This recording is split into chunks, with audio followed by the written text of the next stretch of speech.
राठौर जी हैं, हमारी क्षेत्रीय कार्य समिति सदस्य सरोज शुक्ला जी हैं, एवं हमारी साथ में काम करती थी, जब मैं अध्यक्ष थी तब भी बहुत काम करती थी, मुन्ना पाठक जी हैं, बड़ी बहन हमारी प्रभावती जी जो प्रदेश के मंत्री पद पे है।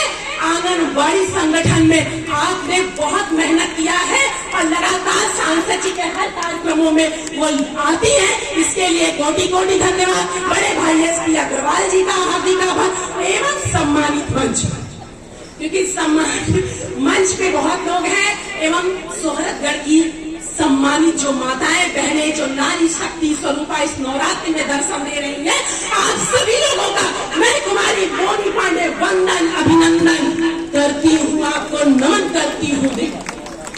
प्रिय मित्रों, आज ये नारी बंधन सम्मेलन है।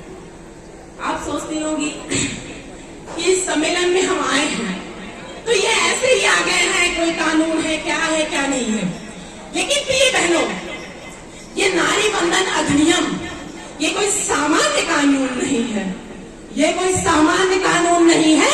नई भारत के लिए नई प्रतिबद्धता का उद्घोष है। अगर देश के प्रधानमंत्री ने ऐसा निर्णय लिया है तो यह ऐसा चर्चा का विषय है जो हमारी पीढ़ियों तक इसकी चर्चा होगी, इस दिन को याद किया जाएगा। प्रिय बहनों, और रही बात, आप सोचते होंगे कि हमें ऐसे सरलता से मिल गया है, ऐसे सरलता से यह कानून हमें नहीं मिला है। आज बहुत पहले से बहुत सी नारी शक्तियां जो 25 वर्षों से संघर्ष कर रही थी इसे पाने के लिए, तब इसे महिला आरक्षण विधेयक कहा जाता था। महिला आरक्षण विधेयक कहा जाता था, जिसमें सर्वप्रथम प्रधानमंत्री HD देवेगौड़ा के द्वारा 1996 में से उनके पटल पे रखा गया था। उसके बाद 1997 में आप कहिए कि कुमार गुजराल जी जो प्रधानमंत्री हुआ करते थे, उनके कार्यकाल में सदन में रखा गया था, लेकिन कोई परिणाम नहीं निकला। 1997 में 1998 में जब पंडित अटल बिहारी वाजपेयी की सरकार थी, उस समय भी प्रयास किया गया, तब भी कोई परिणाम नहीं निकला।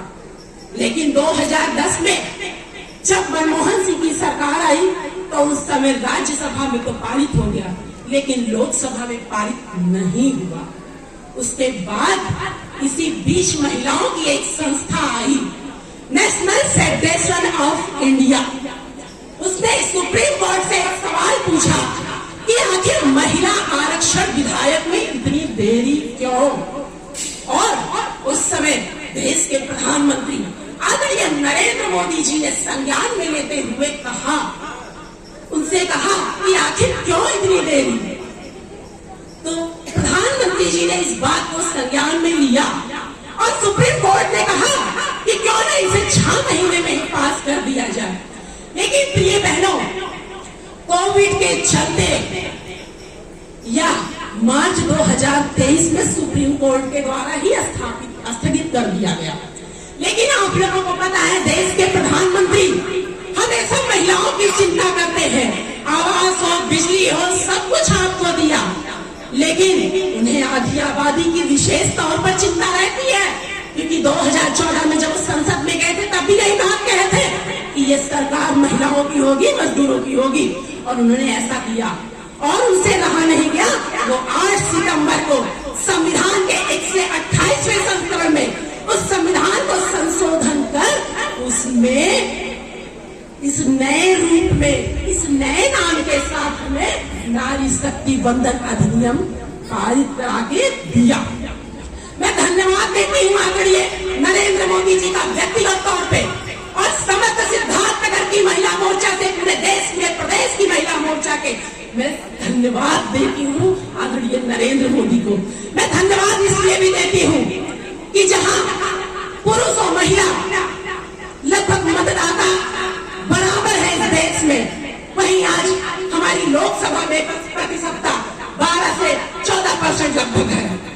लेकिन मैं धन्यवाद इसलिए भी देती हूँ आदरणीय नरेंद्र मोदी जी का कि कुछ जातीय विचारधारा के लोग, जो विचारधारा, कुछ जातीय विचारधारा के दलों के लोग जिसकी बातों को आदरणीय नरेंद्र मोदी जी ने नहीं माना, अगर माना बातों को नरेंद्र मोदी जी ने, तो यह माना कि दुनिया में दो ही जात है, एक महिला और एक पुरुष। और मुझे मैं एक बार फिर धन्यवाद देती हूँ कि कुछ जातीय विचारधारा वाले दलों की मंशा को पूरा नहीं होने दिए। अपने पार्टी में भी कुछ ऐसे जातीय विचारधारा के नेता थे जिन पे भी आदरणीय मोदी जी ने कुठाराघात किया है। मैं धन्यवाद देती हूँ आदरणीय नरेंद्र मोदी जी को। प्रिय बहनों, मैं इतना कहना चाहती हूँ कि जब जब महिलाओं को सम्मान मिला है, आप लोगों से इतना कहना चाहती हूँ कि आज जब भी आप वोट करें, महिला को वोट करें जब, तो आप ये हमेशा देखिए कि वह घर के घूमने वाली महिला है या समाज से जुड़ी हुई महिला है। आज धन्यवाद इसलिए भी देती हूँ कि वास्तव में आज हम सामान्य कार्यकर्ता महिला को भी विधायक, सांसद, चेयरमैन बनने का मौका मिलेगा। धन्यवाद इसलिए भी देती हूँ। लेकिन आज सभी सम्मानित महिलाओं को एक सलाह भी देती हूँ कि जब भी वोट करें, सही चुनाव करें, समाज से जुड़ी महिला को वोट करें, क्योंकि सही वोट पे सही अभिनंदन इस नारी का होगा और उस अभिनंदन से आदरणीय नरेंद्र मोदी जी का अभिनंदन होगा। क्योंकि मैंने देखा है कि जब जब महिला को मौका मिला है, इसने इतिहास रचा है। प्रधानमंत्री इंदिरा गांधी जी हुआ करती थी कि जब वो कड़े फैसले लेती थी, तो आपको मैं बता दूं, अमेरिका का राष्ट्रपति रेगन इंडिया सबसे नवाजता था। ऐसी थी, ऐसा नहीं है कि महिलाओं से लोग जलन नहीं करते हैं। वो किसी भी क्षेत्र में अगर आगे जाती है तो लोग उससे जुलना शुरू कर देते हैं। लेकिन हमेशा आप समाज से जुड़ी महिला को वोट करिए। ऐसे ही नहीं, आज विभिन्न पार्टियों, सुषमा स्वराज जी हैं, आज हमारे भारतीय जनता पार्टी में विजया राजे सिंधिया जी हैं, आज हमारे सदन में स्मृति ईरानी जैसी लोग हैं, सरोज पांडे जैसी वक्ता है, आपके रीता बहुरा जोशी योग्य सांसद और विधायक इस पार्टी में है। ऐसा नहीं है, विपक्ष में भी ऐसी महिलाएं हैं। वो चाहे इंदिरा गांधी जी नहीं हो, वो चाहे हमारी कोई भी नहीं हो, ऐसे जब जब इन्हें मौका मिला है, वो चाहे मायावती जी नहीं हो, उन्हें जब भी मौका मिला है, विपक्ष में भी महिलाएं आगे गई हैं और झंडा गाड़ के आई है। वो चाहे श्रीलंका की श्री माओ भंडार नायके नहीं हो, वो चाहे न्यूजीलैंड की हेलन क्लार्क नहीं हो, जब जब मौका मिला है उन्होंने झंडा गाड़ा है। और आज देश का प्रधानमंत्री हम सब लोगों को, दबे कुचले को, अमीर गरीब को, सबको मौका दिया है। और वास्तव में आज कह सकते हैं कि अम्बेडकर का जो संविधान समानता का अधिकार था, आज वास्तव में इसे देश के प्रधानमंत्री नरेंद्र मोदी ने धरातल पर उतारा है। धन्य है मोदी जी, धन्य है मोदी जी।